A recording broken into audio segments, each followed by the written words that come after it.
Hi, welcome to the episode of Infinite Leaders Live. I'm Lewis Keynes, and our why is simple: to be better educators and to be better humans. We want to support and encourage infinite learning for everyone, regardless of role or rank, to be willing to listen and to learn. As ever, I'm joined by my pal, Alan. How are you doing, Alan? Yeah, good. Thanks, Lewis. And we're proud to partner with Tsunami and looking forward to speaking with their CEO, Andrew Chambers, in a future episode. So, on with today, and we will continue to focus on the things you don't get taught at university or in any courses, real life lessons from real life people with real life experience. And if you've listened to our podcast before, you'll know that we record live and we're learning as we go, and there might be a few mistakes in there. We'd love your feedback, whether that's constructive or positive praise. Please get in touch. We do fully believe in what we're doing, and we live and breathe our message and our aim. You can find us on Instagram, YouTube, and Twitter, and also at theinfinitelearners.com. So listen, learn, share with colleagues and friends. And Alan, let's dive in. Yeah, get your pens and paper ready, guys. There's going to be some absolute gems of wisdom coming out of the show today.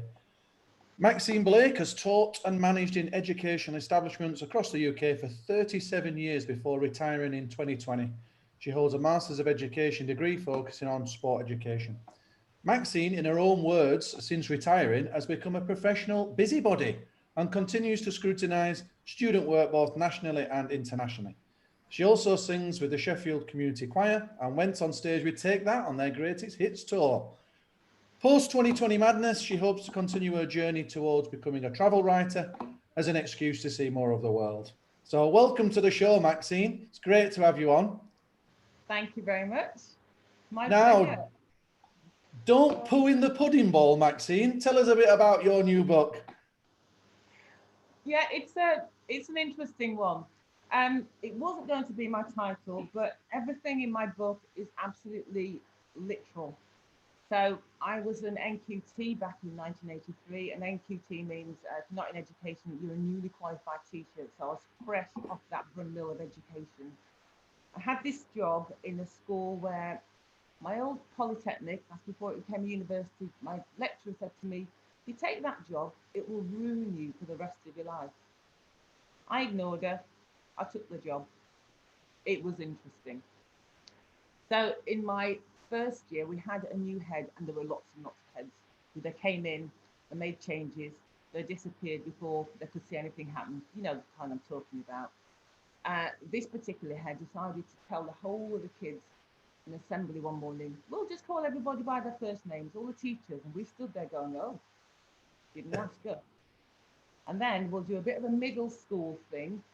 Teachers, if you've got any kind of any qualifications or interest, I'd like to teach a few of the subjects apart from your own. So I thought, yeah, I've done a little bit of needlework and home ec, so I'll just I can do a bit of that.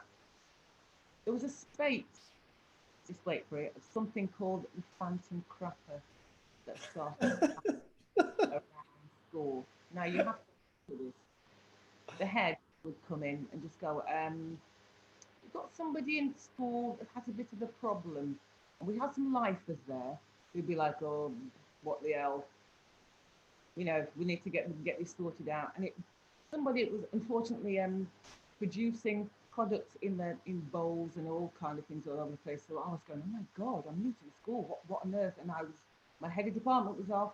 I was this new black teacher at 24, and I was in with a supply teacher who was about 60 odd. So you can already see there's a bit of a difference in experience and no experience. I was in a very white working class school. So I was in a home ec room one day, teaching something, I can't remember what it was. Girl runs in, called Karen. She's always a little bit mischievous, and she's always late, so I have to kind of play it a little bit easy with her.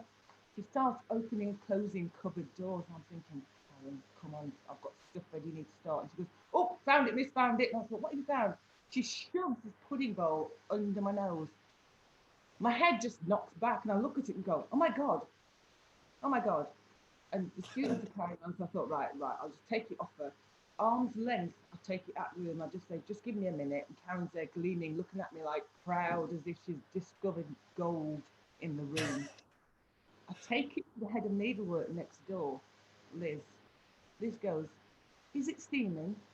Instead, I think, that is just not the right answer right now. I don't need that. Take it then, so right, not answer. take it to the head department. And she said, well, we can wash it out. And I'm just going, oh, again, not the right answer, because the kids will have to cook in it, the parents will be eating in it. What are we? So I take it off her, I run up the corridor, open the headmaster's door, didn't say anything, plonked it on his desk, closed the door and left. That was it. So I know. We eventually found it. The head called a meeting one day and said, yep, we've found the crapper. And I thought, oh, okay. The caretaker found him. And I went, oh, okay, right. It was up on, what was it, on the assembly. It was in the hall, slid down the ladder, put straight in the bowl. And I thought, oh my God. So this kid actually gets caught mid-deposit, gets hoisted into the head teacher's office, who by then had changed. Secretary on the phone, phones the secretary, said, can you bring us some tea with the best china, please? That was it. That was it. So we thought, is that what you've got to do to be in the headmaster's office, get tea in the best china? So yeah, that went on for about a year and a bit. And it starts off my story because that's my first year of teaching. So I just went, wow, I'm not sure I'm cut out for this, but it can't get any worse, can it really? You know. Oh, Maxine, I've read the book and it's absolutely brilliant. And when I know those schools, obviously where you've worked, and Yeah.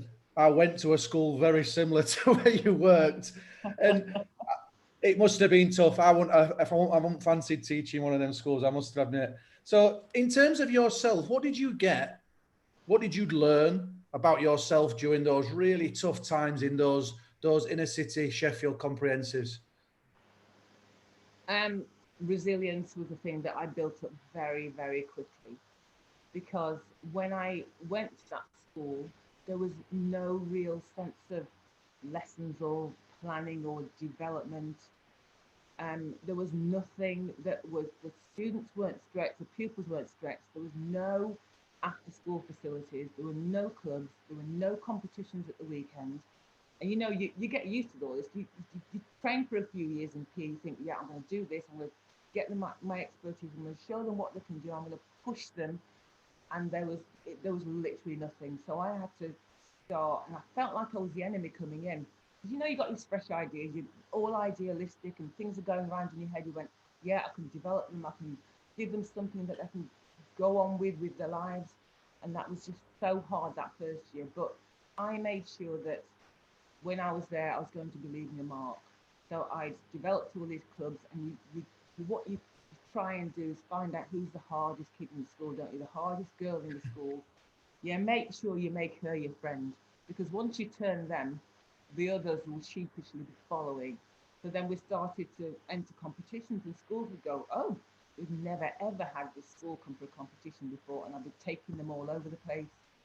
And then my thing was, because these kids were inner city kids, and one of them I remember had used to come to school in the winter with the thinnest of dresses on, but she owned a horse, and I didn't know that. It was that kind of area. So she owned a horse, and there'd be families who'd switch their kids to their aunts and uncles so they'd get extra social security money. So that's the kind of thing we were dealing with. And I thought that this is the area where sometimes at the time, if you parked your car, you literally get the wheels taken from your car. But I knew the kids that could get it back for me.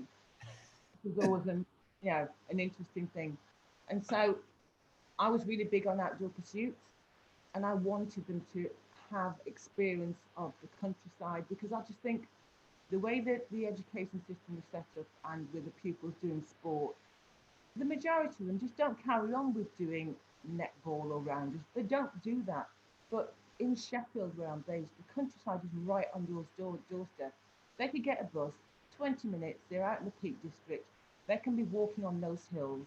They don't need that many skills, and it's something that will keep them for the rest of their lives. And particularly with lockdown now, where we couldn't go anywhere, but you could have an hour's walk, and you can be out in the hills somewhere just getting some fresh air. And so what I wanted to do was leave them with something that's a little bit different, that was different from the school curriculum, that they could then when they have families of their own, take them out there and just experience the fresh air and the excitement and the resilience, and just getting those into the lungs and just having a really good time, and not seeing it as exercise, but something fundamental to feed the souls. Because I'm more about the holistic thing, not just the physical, but what's going on in the mind and just thinking time, you know. Let me take you back a step there, Maxine. I'm not going to go as far back as the Phantom Crapper. I'm not touching that. Touch that again. Tell me, what do extracurricular programs and clubs give and provide for children that's so important? Competition, I think, is always good.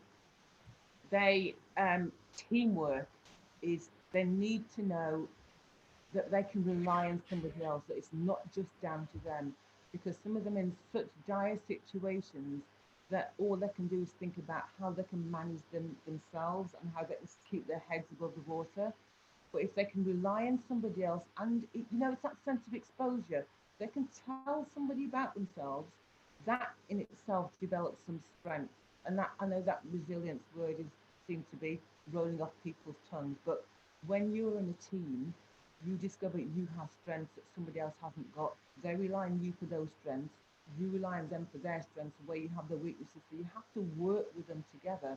That takes you then into the marketplace, where you realize, unless you're a sole provider, you have to be relying on somebody else to work, and you have to expose yourself and say, I can't do this very well, or can you teach me how to do that?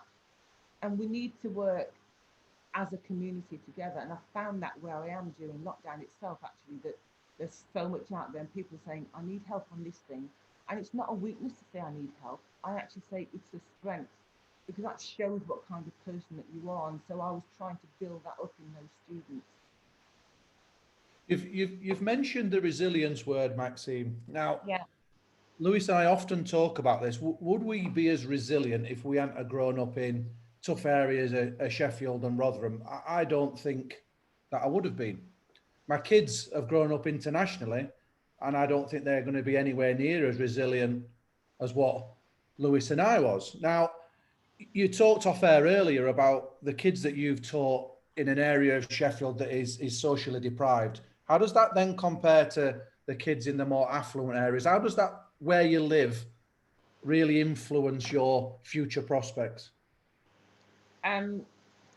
I started my career in a white working class school, and I've ended my career in a multi-ethnic working class school, where those students wouldn't even go into the city centre on their own, never mind cross the boundaries to go anywhere else for education. So as a manager, every year we would have strategy meetings just to remind us about why we're here. Because it, you know, if you're a teacher, you don't go into it for the money, and you know it's a lot of work. There's lots of evening work, there's lots of weekend work, and as managers, we were trying to pull things together, and you have disparate communities that you're trying to get them to work together and understand that there are commonalities. So every year we'd get this data about lifespan. And so it would break my heart when I realised, because of where they were living through no choice of their own, their lifespan was 10 years less than people in the opposite end of the city, including things like all the health, the food, the health issues, the tooth decay, absolutely everything that, if you look at body fat, all those things and imagery, absolutely massive in that area. So the institution where I ended up, I started when before the building was even built, was being built, and I thought my one opportunity to try and produce a curriculum where I know it's going to be holistic, and it's not just going to be about the physical stuff. I want to give them something that they can develop themselves and carry on for the rest of their lives, and they can use that then with their other families. And so, having now left there only obviously for a few months, I've known students from 10 years ago, and they're still coming back. Some of them are now doctors and teachers and lawyers, and they're saying, if it wasn't for the opportunities that you gave us, and sometimes you forget what you've done. I was about to be thrown out, and you came and saved me, and I just go, oh, I've forgotten about that. But to them, that is so important.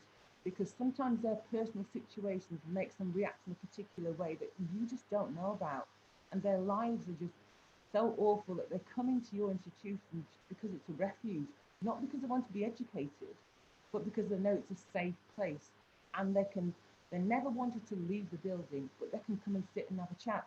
Or even if they didn't want to sit and have a chat, they wanted to just sit in your room and stay. That was fine. So I was trying to provide somewhere where they felt safe, where they're okay, and where they could talk about stuff and where I could help them. And then there was always this thing about when we're in the classroom educating, I didn't want them to see me as a teacher who, as I say, just taught sport. I wanted them to see me as a teacher, because it's about educating them for life, isn't it? I'm just giving them a method, but with those methods and the skills that I'm giving them, I want them to be able to use it in different ways, and that's how I see myself. I'm interested there then, Maxine, where I've presumed that growing up in a rough, tough environment gives you more resilience.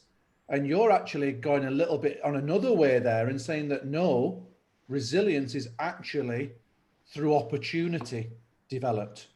Is that sort of what you're saying? And actually in those tough areas, they don't develop resilience because they haven't got the confidence to move forward. Is that sort of where you're going with that?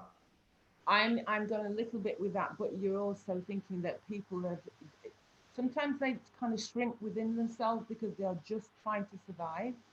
Yeah. If I give an example, when I had to go online this year because of lockdown, and then I was teaching students online, you know your students, and you can hear in the voices when they're really frightened. And so some of them would be living in families where there are multiple families, and so the prevalence of possibly getting COVID would be much more, or they'd have people within their families that are ill, and so they don't even leave the building to go outside because they think they might bring it back into the house. So how do you then try and educate somebody if they then haven't got that level of self-esteem? So I'm thinking, right, the curriculum's going out the window. You just need to talk to me about how you are, and I'm just going to give you little things that you can do to make yourself much more sane. So it's about them trying to think, yes, they are responsible for their families, but also they need to think about themselves too. And it's the mental health as well as the physical stuff that I'm trying to help. I don't know whether I've just veered off a little bit there, but that resilience they have is um, built within the family, and some of them, because the structures are quite traditional, you have to be really careful the kind of things that you're saying with the male, female, or the religious roles as well. So it's the awareness of those things and making sure that what you're saying is not offending them either. You know, we could explore so many different avenues of what you've just said there. There's so many exit points to a lot of rich detail. I think the one that really resonates for me is it's really clear that you care and that you've taken time to build relationships and to get to know students. Obviously, as teachers, that's almost a given, isn't it? We're aware that that's really, really important. But how important is that relationship between building relationships and having trust with the students that you teach, but also teaching and delivering content and encouraging students to learn? You know, we've all seen teachers that would favor one side more than the other.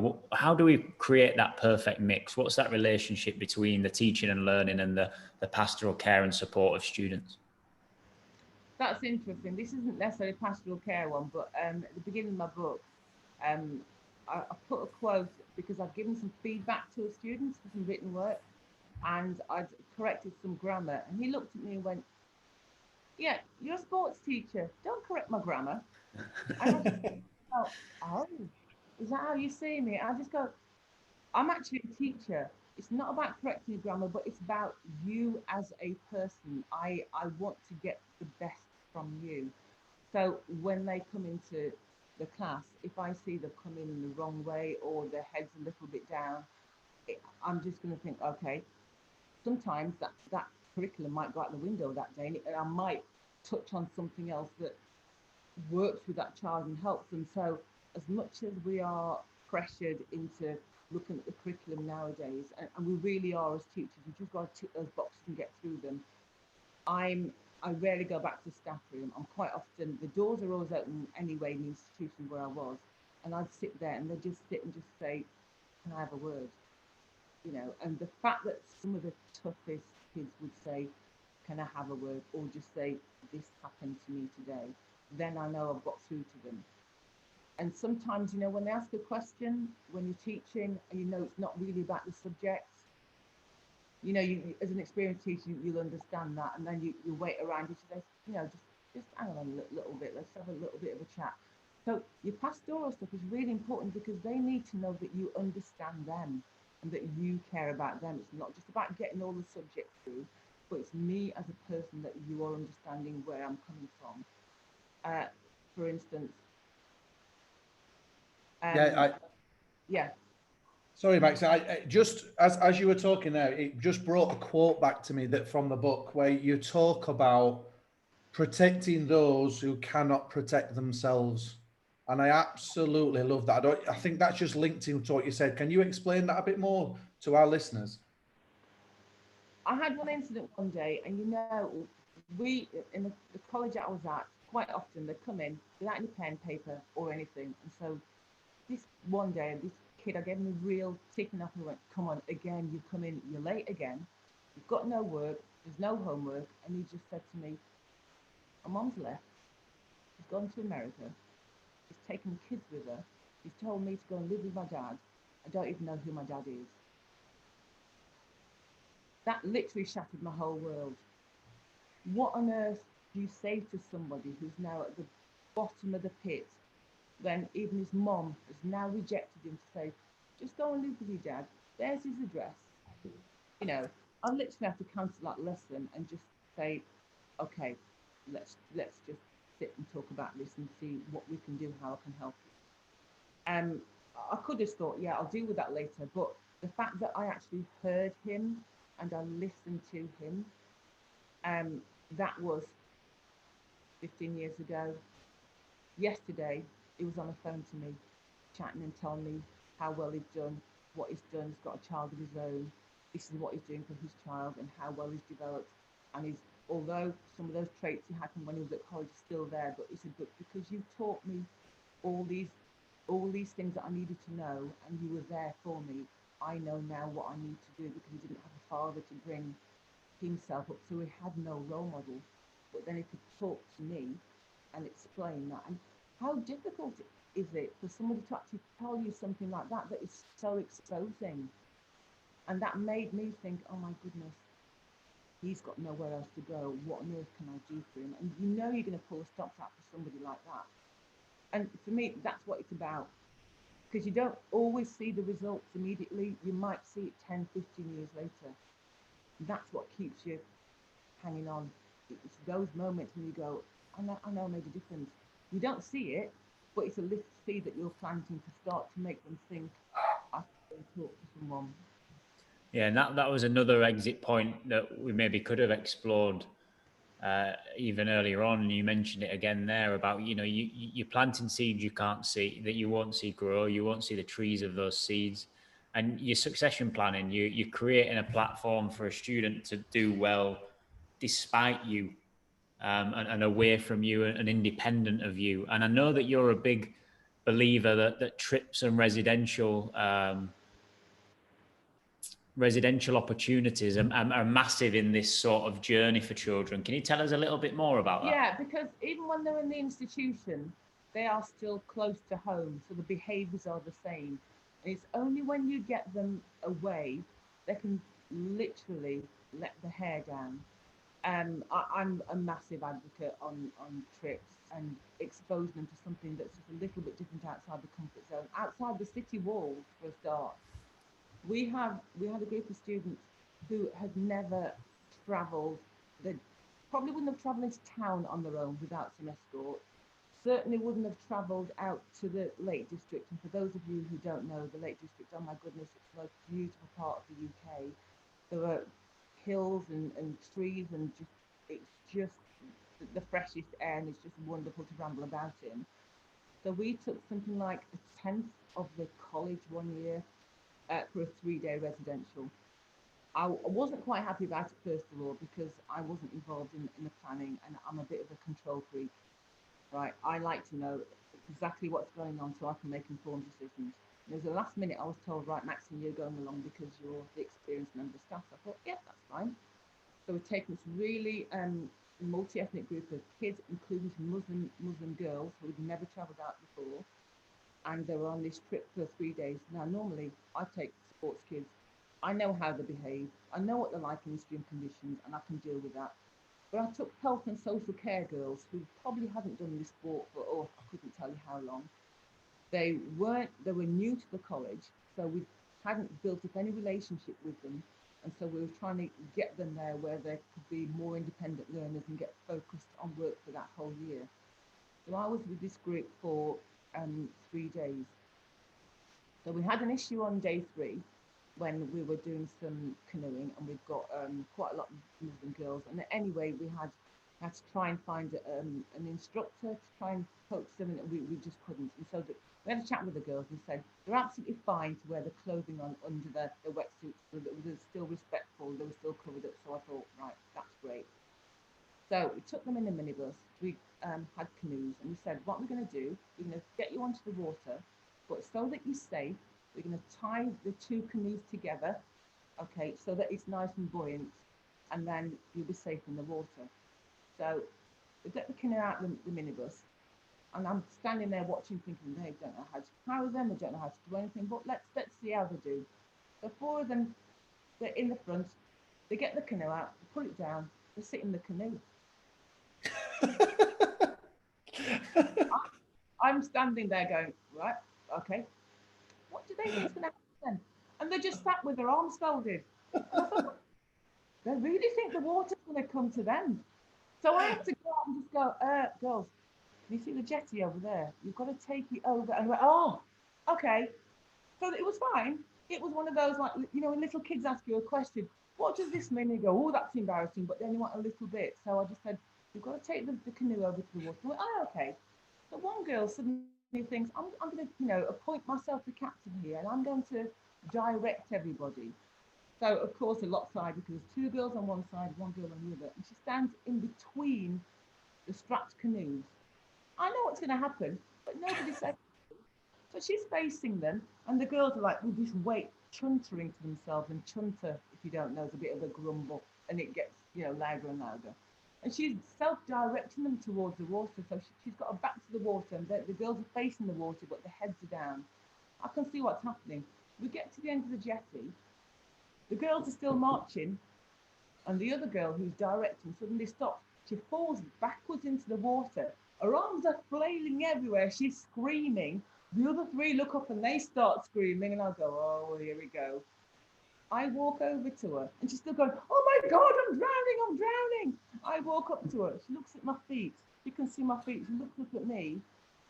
She screams, and then she stops. And then she starts laughing because she realizes she's in about an inch of water. So then she flails around laughing. The other girls notice this. They drop the canoe and laugh as well. And that just breaks the ice for everything. And it was just the most amazing breakthrough, because then they get in the canoe, they stand, they splash each other about. And then the most amazing thing happens. They then jump in the water fully clothed. And I just thought, I've never seen that freedom in the faces and the voices.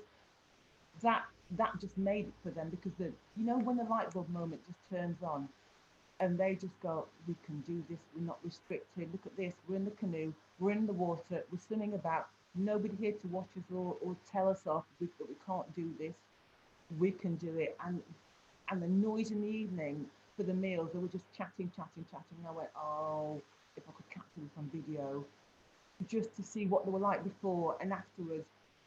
That is just the best thing, because they would never have got that anywhere else. They haven't got the parents saying you can't do this, you can't do that, or you've got to be doing this in the evening. They were just free to chat amongst themselves and be exposed, and it was absolutely fine. And that was such a joy. I mean, it was an interesting trip. I tell you, every day was interesting, but that last day, oh my goodness, just everything just fell off literally, in terms of we can do it, and it's fine, and they just never thought they could. And what benefit does that give you within school then when you get back from that experience, Maxine? Well, they've automatically bonded, haven't they? They're a team. They then realised they were doing like the national coaching qualification, so they have to write up what they were doing in terms of how they felt, what the restrictions were, and what the breakthroughs were, and then they end up coaching somebody else, and they get a qualification at the end. So instead of having that slow start at the beginning of term, they came back willing to go because they already becoming independent learners. They're already then inquiring minds, rather than sitting there and you drip feeding. They were asking questions. They were doing things.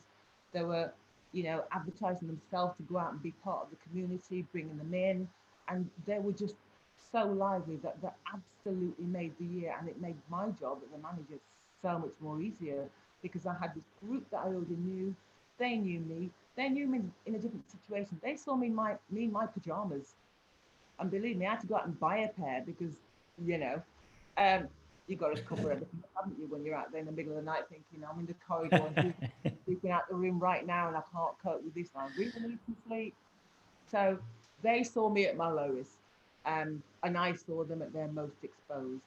And I, at times, was thinking, it's an ant, it's fine, you're okay, you don't need to scream, and you can tie your shoelaces, and you can make it, and you can do that abseiling.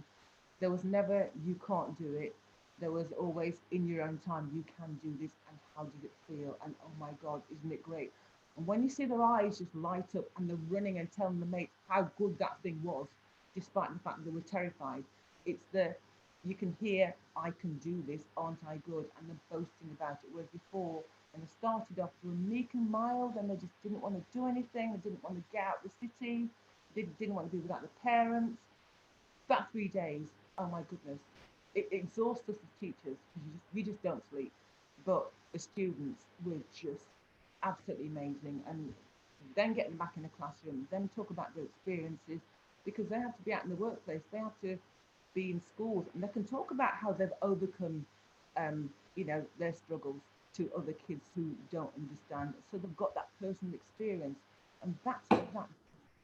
And some of them still come back and say, I remember that trip, and you know what? And I've gone out and I've just done some walking around in the hills around Sheffield, because there's plenty of those, and they wouldn't have done that before.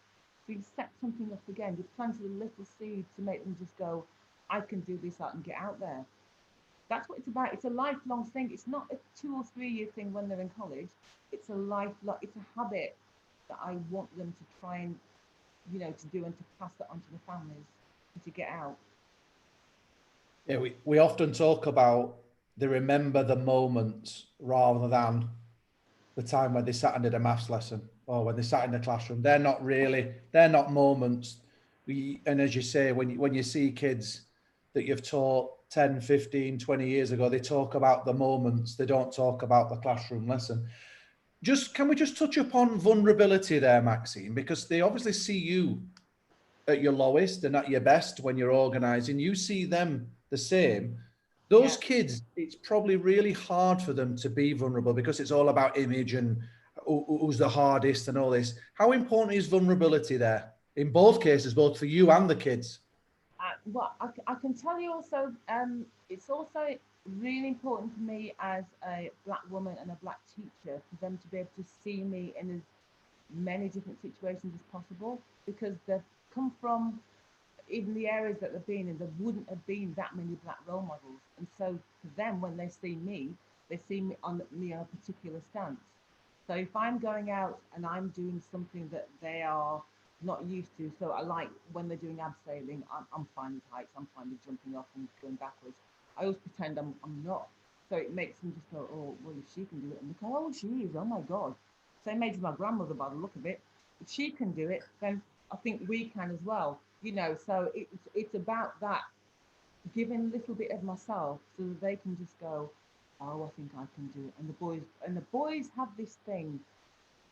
For some reason, they kind of challenge me. I don't know. One kid even thought I was a cage fighter. I've got no idea why he thought I was a cage fighter. I think he might have been one day. I was like, yeah, Maxine, you're fine, but you're not really. And I didn't want to go, well, what am I then? So, and they do say, we haven't had that many people that we can look up to, we can see ourselves in you. Because I had one student who was in Italy, and we have a few black students who then come to the UK, and then a few of them in my lesson just go, when I was there was not one person of the same colour as me, but seeing you here, just my presence alone makes them go, I can do that. I can do that. And when I'm in the class, if they ask me a question, I will honestly say, if I don't know something, I will tell them I don't know. Because it's fine not to know. But what I then say is, but I can find out, which makes them then think, oh, if I don't know about it, it's okay to say I don't know. There's not a weakness. But what I want them to be able to do is actually, but I know how I can go and find out. And I never give an answer. I just say, well, if you find out about it, can you come and tell me the next day? Or you have more knowledge in that area, you tell me, you educate me. Because the way I teach is not necessarily upfront and giving them the knowledge. I'll say, you know, I'm going to sit in the middle. You tell me about your experiences, you tell me what you found out. And this room is a safe haven, and we bounce ideas off each other, because you are as equally important in your knowledge and how you give that, and we respect that, and we will talk about all those things. You know, so it's about, it is dangerous exposing yourself to, I don't know, that kind of stuff. But then it makes them think, oh, I know something that she doesn't. So I'm going to talk about my strengths and talk about all those things. And students will chip in, and then they then run the lesson. And I think, okay, so let's make some notes about that at the end, or let's go out and practice and do that. And they understand that that's what I'm leading from the back. I'm not leading from the front. And I don't want them to see that, because they will then see themselves as a natural leader. You mentioned a moment ago about feeling like you really need to be a role model. You know, as a black female in education, do you feel an added responsibility for that? Do you feel that that's something that you've got to work a little bit harder at? Without a doubt, there's never going to be a no there. I think from the time I was a small child, and I wanted to be a teacher, and I came from such a family where my father went, well, no, you can't, and there was really no discussion. And I was always a feisty little thing, so I just went, I'm doing it. That's what I want to do. And I knew there weren't many of us out there. And I know that every time I step out, there's this opinion about me or about people of colour that I think I've got a lot on my shoulders.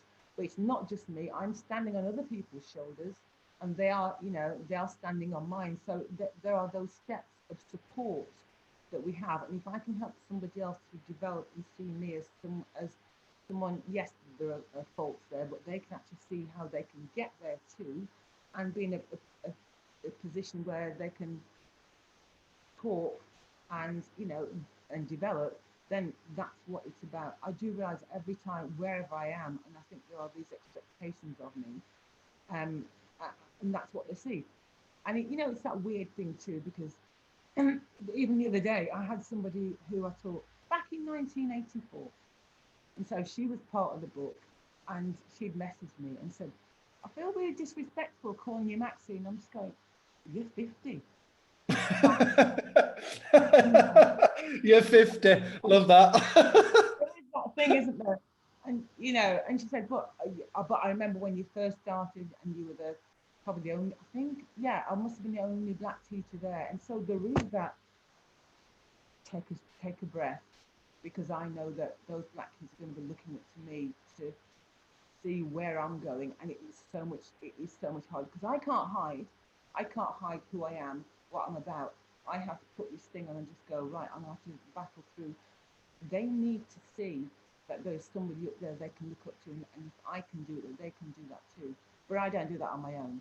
There's a whole army of people that are out there, and we stand on each other's shoulders, we support each other, we have a network, you know, we talk about stuff, but we know those kids need to see so many more people in all different levels, that they just go, they look like me.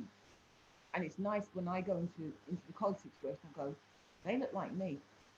You know, so that's also important, because there's that familiarity where they can let their shoulders down, you know, literally let their shoulders down and go, this happened today at home. And I can understand that, because that's my background. Where with a teacher of another minority or a white teacher, they couldn't say that, because they wouldn't understand that background. But to me, they wouldn't have to explain that, and I get it straight away. And I can talk to parents, and when the parents come in to see me, there's There's a look that we black people have. I can't explain it to you, but there's a look, and we just go, yeah, okay, we can cut through the chase. We can just talk how it is, and the parents will just do that when they see me, and then look at their child and I go, "Oof, I know that look. I've given that before." So there is that straight away, and it cuts through the, oh gosh, she's a teacher and she's black, and it's okay. So I can now tell you the things I want to do, whereas I know for a fact I wouldn't do to another teacher at all. So there's that. There's that other bit of support that's given to because I am there and there's other people like me that are there. So despite feeling an added responsibility, there are some perks that come with that as well. Oh God, absolutely, because you can have a bit of a laugh. You can just talk in your own language in a way and just go, yeah, I know what you mean. My dad did that too, and they just go, oh, did they? And I went, yeah, you're fine. You're absolutely fine. You know what? Just ring me whenever you need to meet. Message me when you need to. But can you just let me know how they're doing? Yeah, it's not a problem. I know exactly what you're saying, and let me just give you some advice. And they're just so much more open straight away because they see me and they might see the sister, or they might see the brother, or they might see a parent and go, well, if you can do that, then my child can do that too. And that builds so much trust then, doesn't it? And so much more of a bond in that triangulation between student, teacher, and parent. Yeah, straight away. Maxine, tell us about the Terminator nickname. I love this story in the book. I tried to play that down, but my son went, oh no, Mom, because it was funny because he actually went to my college too. And I was trying to go, oh, I'm not quite sure if you really want to. And then because I'm also a manager, he used to say, okay, Mom, I'm going to come to your college because again, he saw other people like him there and felt more at home. Um, so I was teaching the classroom one day and there was noise from next door, and I thought, right, I need to just up my volume a bit. But the kids started to get more interested in what's happening next door than what's happening in my classroom. And then there's suddenly a bump and a bang and shouting from the teacher. So I had to run out. One of the kids just ran up the stairs, and so the member of staff was obviously a bit shaken because there's a bit of fight that's going on. I just said, what happened? She said, oh, he'd been off his meds. So this guy had his medication, and the kids in the class, they were an interesting bunch. I think they had everybody in there that had problems. So it was the second lesson of the day, and they were winding him up terrible. So the only thing he could do was literally lay into his other child, and then he just ran out of the classroom. So I just went in to support her, and I stood at the corner of the door, just facing the top of the stairs. I knew this student was there, and I just wanted her to calm down, member of staff really, so that she was okay. And then from the corner of my eye, there was suddenly this running down the stairs and literally threw me. Before I knew it, I really don't know how this happened. I had this student on a desk in an arm lock, and I'm just going, and I'm like that. So I literally had him in an arm lock, and then I'm thinking, where the hell is security? And then again, so he's still then in arm lock because he's just so agitated. The other kids are going, oh my God, and they were in the room, pinned in the room, and I couldn't let them go either because they were just too high. You know, they were just with all the situation. Two security members come up, puffing and puffing, really red in the face. And I looked at them, I went, where were you? And the other one security guard said to the other, I went to get my backup. And I went, you're my backup, you know. And they were like, they were sheepish. And they just turned away. And I thought, right, we can let these kids go, but I need to have a word with this one. We need to get the parents in because this child needs to go home and calm down. Before I knew it, get downstairs, I can hear them saying, oh yeah. And when you came in, Maxine got an arm over the table and she terminated him. And I'm going, no, because you're now saying I physically assaulted this kid. I did not. I just restrained him. And I'm going, oh. And so it just whizzed around the college that I was now the Terminator. And that just went on for years, how Maxine saved the day. And the security guards were called Dumb and Dumber. Where were they? Oh my God. So whenever there was an incident happen, I went, yeah, get the Terminator in. And I just go, you need to stop this, Maxine. I went, you know what? It's my default thing. If there's trouble, I'm just in it. And I thought, I need to stop it. I'm getting way too old for this kind of stuff. Damaged. an outstanding nickname for a teacher to have. Especially a female one.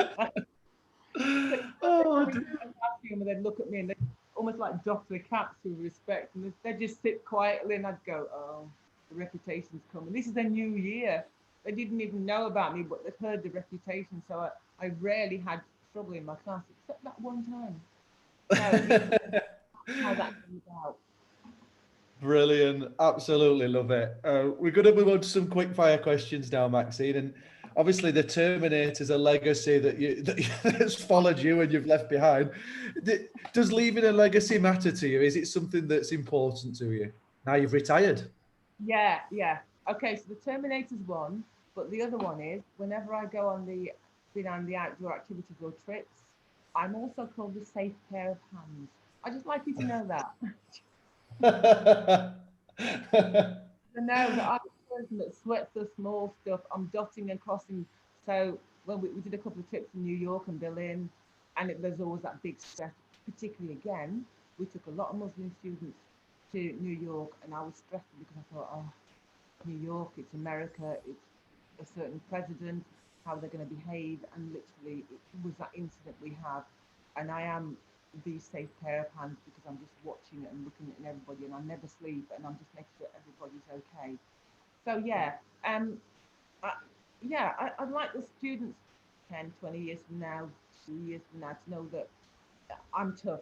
I know I've always been tough, and they know that, but they know when they can cross the line and when they can't, and they know that when they're with me, they're safe and they learn, and it's not just about the physical stuff. They know that I just go, yeah, but what thought process is going on there? They know it's more holistic, because that's what I believe it's all about, the fundamentals. And they're going to go away and they're going to say, Maxine taught me that, and that makes me so proud. And I see them, and if I'm in town and they give me the odd wink, and I just go, I can't quite remember you, remind me who you are. Oh, Maxine, do you remember when you did that? And I just go, oh, yeah, I remember. And the fact that they can come up to me and say, do you remember when? And now I can do that, and I'm doing that. And that means everything to me. Absolutely. Yeah, that's it. It's the Terminator with the safe pair of hands. That's quite a legacy to have. That's got to be the Twitter headline. That is. It's absolutely brilliant. And maybe you've answered this next question already. Let's imagine you could rent a billboard just at the side of the Parkway on Sheffield. Big blank billboard. What would you write on that billboard, Maxine? Maxine's back. I'll be back. Yeah. Love it. Absolutely love it. And what? Well. Yeah, I saw that. Yeah.